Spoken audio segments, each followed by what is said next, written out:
Subscribe for motivational and educational videos.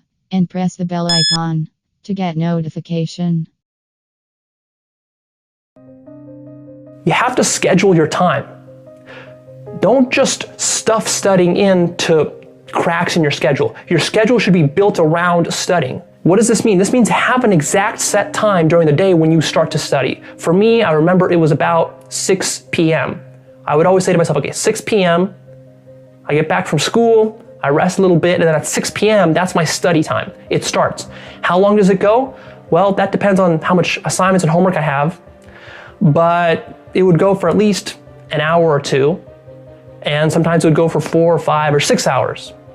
And it would start at 6, and you would usually end like around 9 or 10 or after that, and it would vary. But I think what's really important is to have that starting time. 6, no matter what, 6, sit down and study. Open the books, sit down, study. It doesn't have to be 6 for you, just come up with your own time.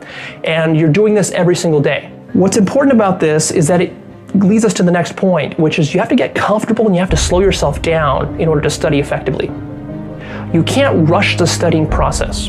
And one of the secrets that I use is simply brute force, right? A lot of the issues as a student that I dealt with, the things that I couldn't understand, I just brute forced them through repetition. And this repetition can take time.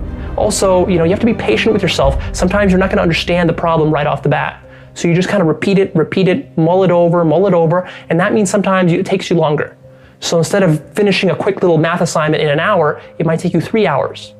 But that's worth it if you calm yourself down, get comfortable, slow yourself down, kind of open yourself to absorbing this information. Right? This is where the love of it comes in. If you don't love it and what you're doing is you're just kind of rush studying through stuff just to learn it, like cramming for an exam, that's just horrible. That's horrible. Because all you're trying to do is you're like a dog jumping through hoops. That's basically what you are when you're doing that.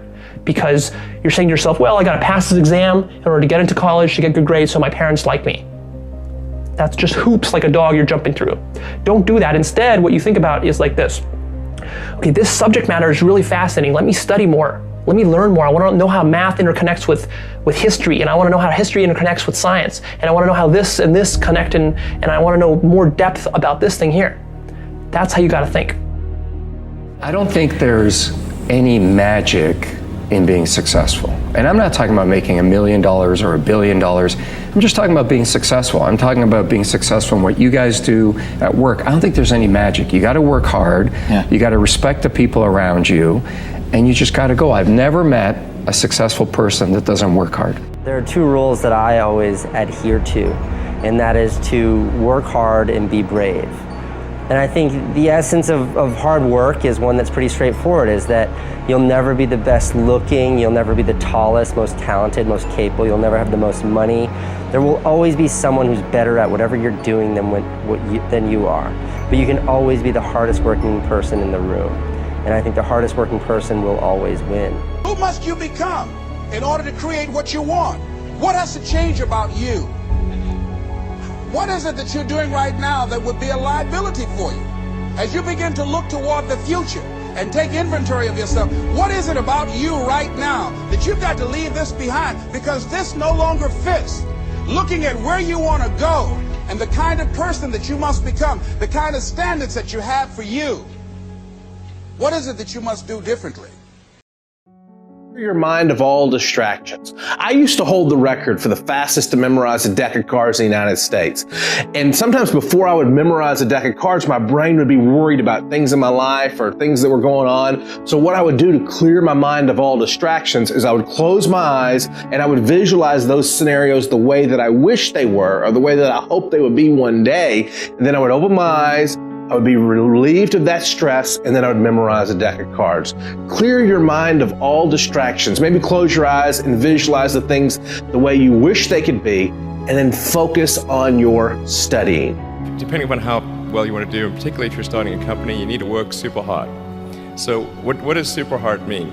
Well, when my brother and I were starting our first company, instead of getting an apartment, we just rented a small office and we slept on the couch. And we showered at the YMCA, and we're so hot up we had just one computer, so the website was up during the day and I was coding at night, 7 days a week, all the time.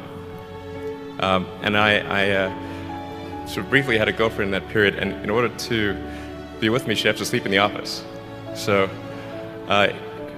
work hard, like, I mean, every waking hour. That's the thing I would say, particularly if you're starting a company. And I mean, if you do simple math, you say like, okay, if somebody else is working 50 hours and you're working 100, you'll get twice as much done in the course of a year as the other company.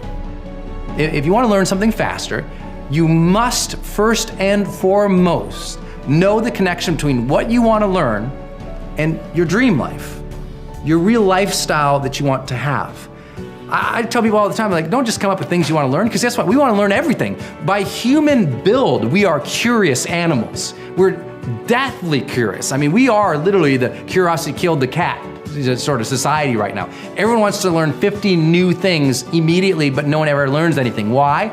Because it's not real for them. It's a transient desire. If you want to become a great learner, it has to be attached to a dream life of yours, a true